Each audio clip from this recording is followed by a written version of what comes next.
Bismillahirrahmanirrahim. Assalamualaikum warahmatullahi wabarakatuh. Saya Maya Zahra dengan NIM 2385110070.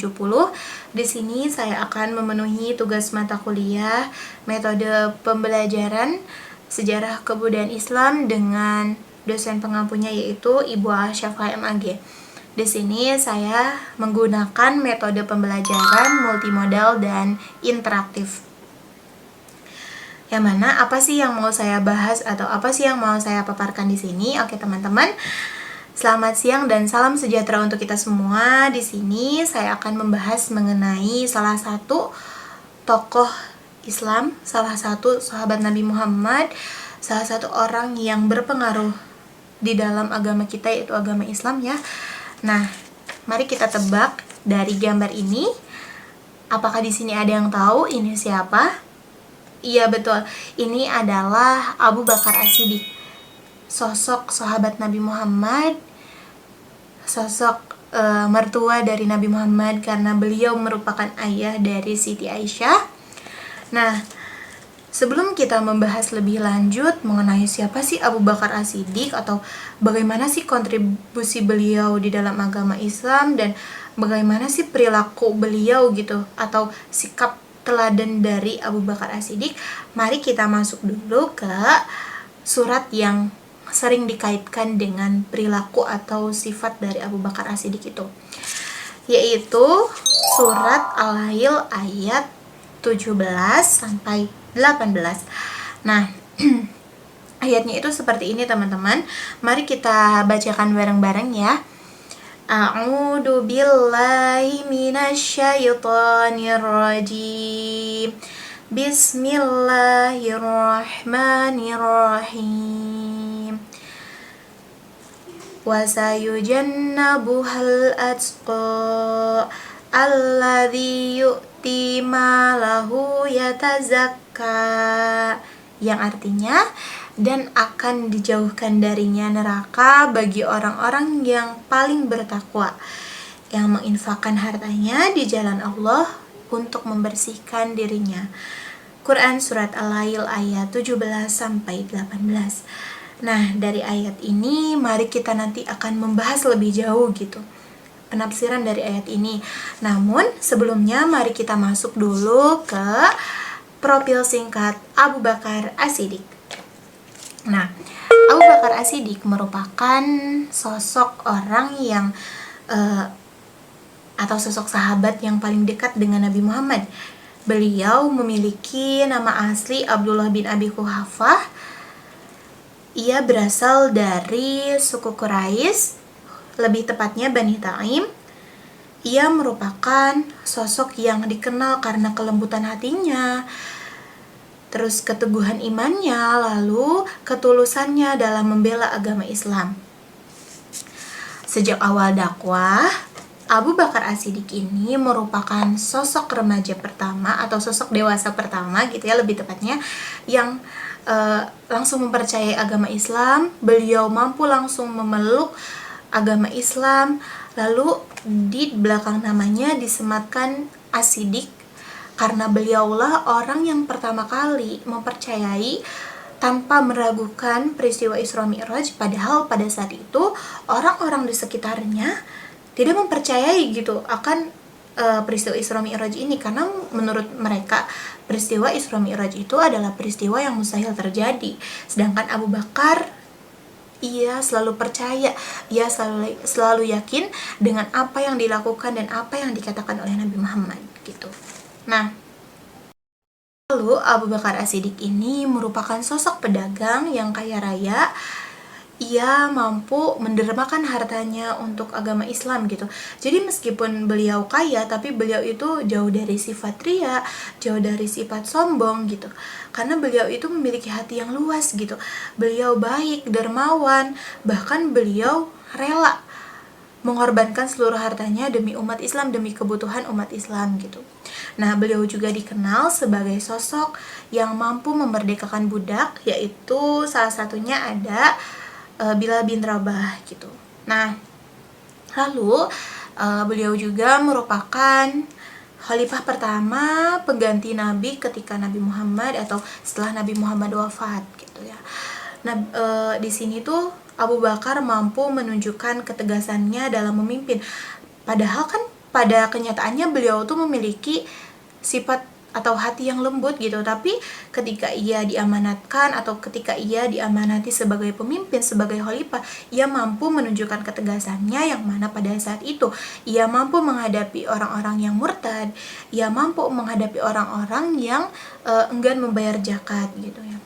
Nah, di sini mungkin bisa kita jadikan teladan di mana ketegasan dan kelembutan mampu beriringan ketika kita memimpin, ketika kita menjadi seorang pemimpin atau khalifah gitu ya. Nah, Abu Bakar sendiri wafat dalam keadaan tenang. Ia dimakamkan di Madinah di sebelah makamnya Rasulullah Shallallahu Alaihi Wasallam. Nah, sebelum kita lanjut, aku ada 3 elemen sifat. Kalian bisa menyebutnya dengan 3 elemen sifat.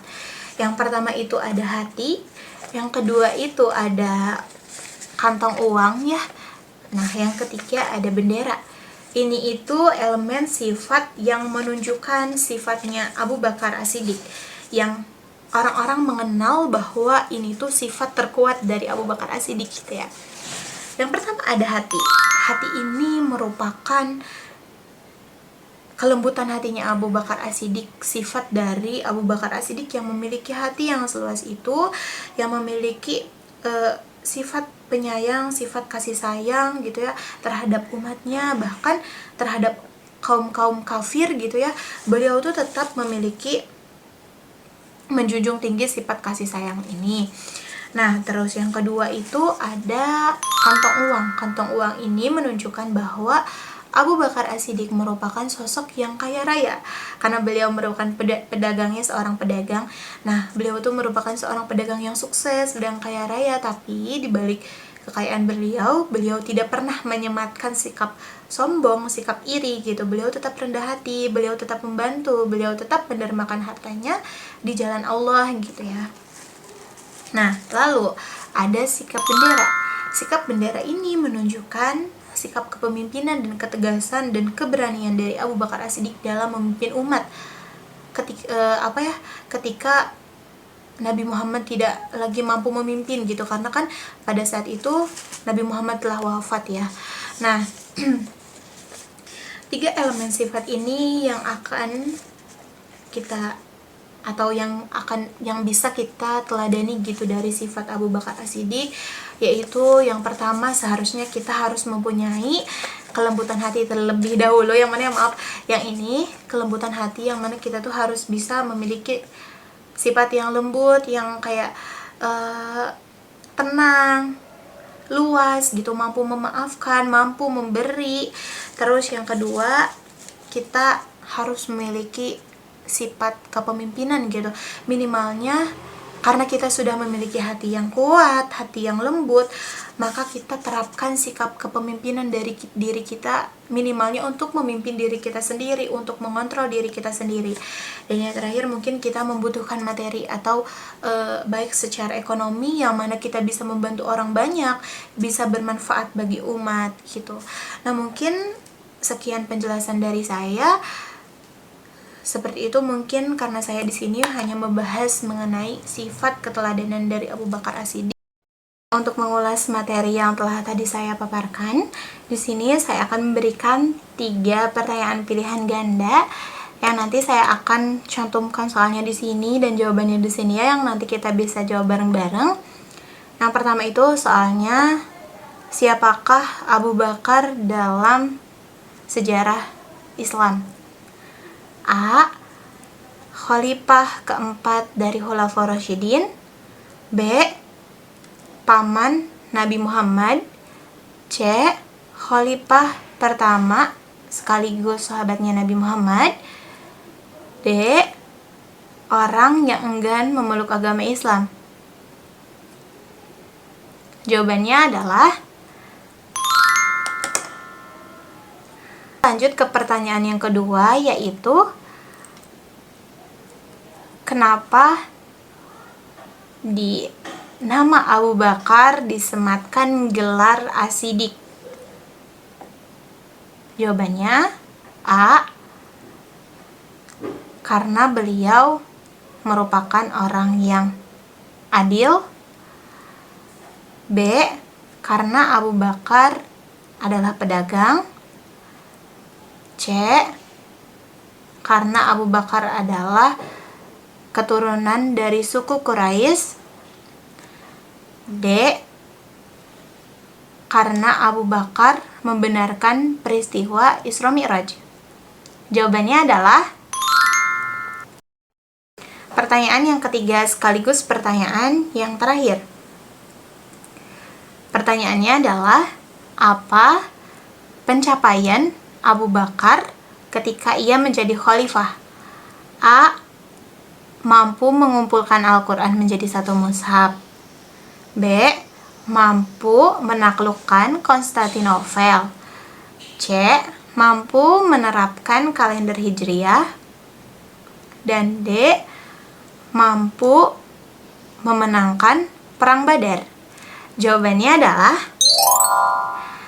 nah, seperti itu aja teman-teman. Sekian pemaparan atau pembahasan mengenai sosok Abu Bakar As-Siddiq. Kurang dan kurangnya mohon dimaafkan. Mari kita bertemu di pertemuan selanjutnya.